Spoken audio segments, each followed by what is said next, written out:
ఇంత పొద్దున్నే లేచావా అక్క? పూజ కూడా అయిపోయిందా? వామ్మో!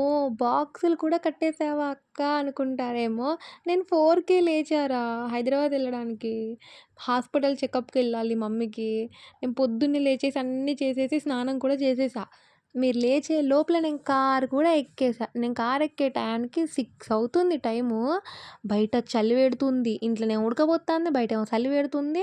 ఆ! మళ్ళా మంచు గూడా పడుతుందిరా అప్పుడు. అంటే కొంచెం కొంచెం మన పొగ మంచులాగా గూడా ఉన్నది. ఎంతో కష్టపడి అక్కడి నుంచి ఈడికొచ్చిన దాకా బానే ఉంటది. హైదరాబాద్‌లో ట్రాఫిక్ తెలవందేముంది. ట్రాఫిక్‌లో కష్టాలు పడి హాస్పిటల్‌కొచ్చేసరికి ఒక్కళ్ళు లేరురా.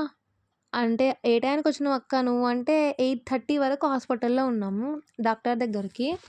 మాకు తొందర ఎక్కువ అనుకుంటా. మేము తొందరొచ్చినప్పుడు మాత్రం ఎవ్వరు లేరు. అదే మేము లేట్‌గొస్తే మాత్రం ఊరు మొత్తం ఉంటారు.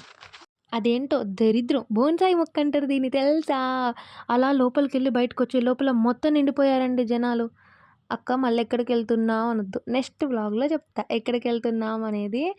కానీ ఇంత పెద్ద పెద్ద బిల్డింగులు కట్టారు చూడండి. ఏమన్నా కట్టారా అసలకి? నేనే షాక్ అయినా. దారి పొంట మొత్తం పాటలు పెట్టుకుంటా పోయినాం.